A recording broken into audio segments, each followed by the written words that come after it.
गुरुपादुकाभ्यो नमः परिभ्या परपादुकाभ्या आचार्य सिद्धेश्वर पादुकाभ्यो नमोस्तु सीतापति पादुकाभ्या रामाय रामभद्राय रामचंद्राय वेदसे रघुनाथाय नाथाय श्री सीताया पते नमः।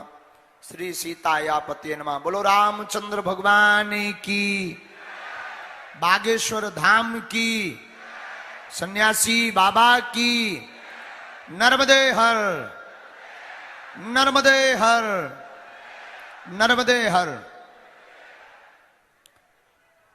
21वीं सदी के सनातन के इस कार्यक्रम में जो यहां विराजमान हैं मंच पर प्रबुद्ध लोग और साथ में सामने भी प्रबुद्ध जनों की भूमिका निभाने वाले समस्त बागेश्वर धाम के पागलों का बागेश्वर पीठ से बहुत बहुत स्वागत है।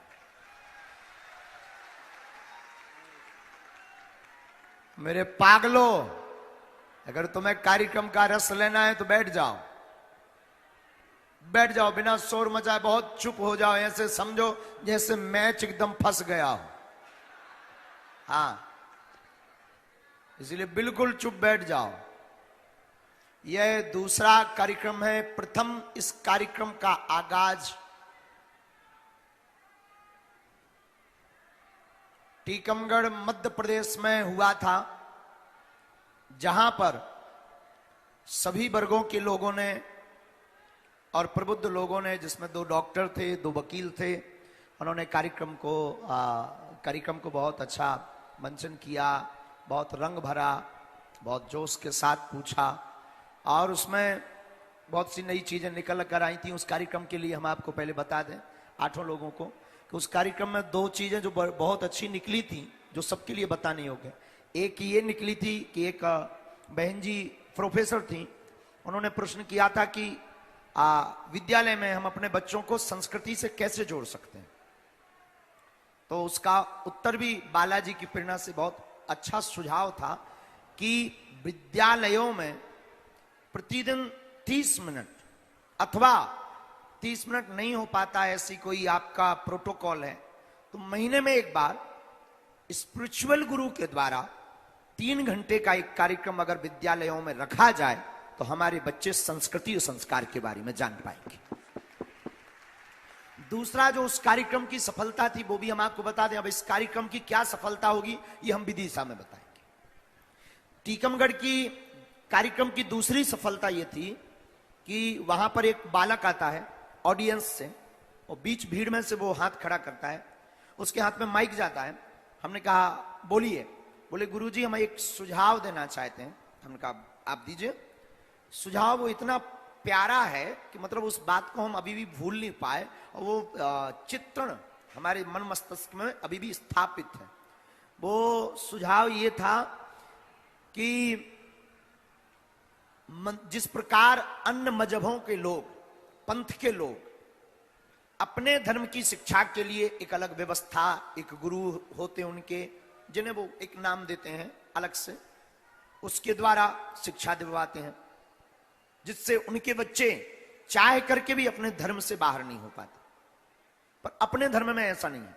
तो उसका सुझाव था कि मंदिरों के पुजारी अगर मंगल शनिवार अपने घर पर, अपने मंदिर में बैठकर छोटे छोटे बच्चों को अगर सनातन धर्म की शिक्षा देने लगे तो हमें लगता है हमारे बच्चों में वह सनातन का बीज डल सकता है। यह उस कार्यक्रम की दूसरी सबसे बड़ी उपलब्धि थी। उस कार्यक्रम में एक मजेदार ट्विस्ट ये था कि एक मुस्लिम समाज से आए थे और प्रायः बहुत से भारत के जो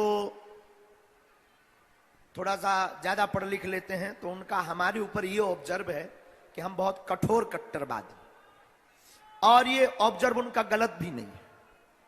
बाप को बाप कहना अगर कट्टरता है तो ये हम कायम रखना चाहते हैं।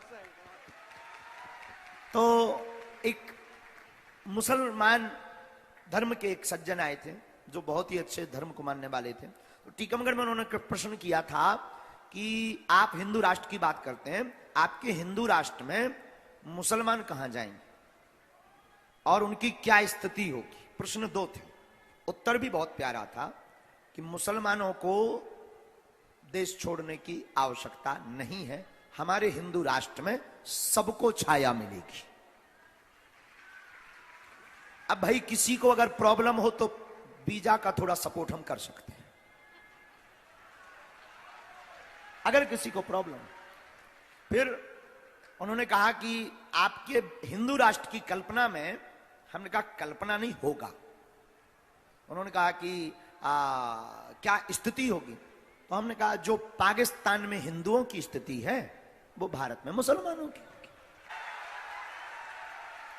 लोगों को लगता कि हम हिंदू मुसलमान करते हैं, लोगों को लगता कि हम बहुत कठोर आदमी हैं, हमारे बराबर कोई सॉफ्ट आदमी नहीं है, हम ऐसा मानते हैं। और हम अपने मुंह से इसलिए तारीफ करते हैं कि हमारे लेवल की तारीफ कोई कर नहीं पाता। ये तो हंसाने वाली बात थी, आप लोग बहुत देर से इंतजार कर रहे थे, हम जाके सो गए थे। अब बिना देर किए आज की कार्यक्रम की क्या उपलब्धि होगी, कैसा होगा, हमारा सनातन कैसा होना चाहिए। जो सामने बैठे हैं आप लोगों से भी कहेंगे एकदम चुप और शांत बैठ जाना है। आपके पास भी माइक आ सकता है, मतलब समझ जाओ लॉटरी खुल सकती है। लेकिन पेट दर्द कर लो, पड़ोसी दर्द कर लो, जो ना पूछियो। सनातन संबंधित ही प्रश्न करना है। तो जो प्रबुद्ध जी भी हैं, आपका परिचय तो हो ही चुका है, एक बार अभी हमारे आने के पहले तो परिचय हो ही गया है। आप सब परिचित ही हैं, और जब भी प्रश्न करेंगे तो अपना अपना परिचय आप रखते जाएं बेबाकी के साथ। आप अपना प्रश्न, आपके अंदर क्या सनातन को लेकर दुविधा है, या आपके अंदर मलिनता है, या उसको लेकर के आप कोई बात को समझ रहे। हम ये नहीं कहते कि हम पूर्ण हैं, हम ये कहते हैं कि हम कोशिश करेंगे, जो पता नहीं होगा उसको ढूंढकर आपको उत्तर देने का प्रयास करें। तो आप अपनी बात बिना देर किए एक बार सभी अतिथियों का जोरदार स्वागत करो आप सब।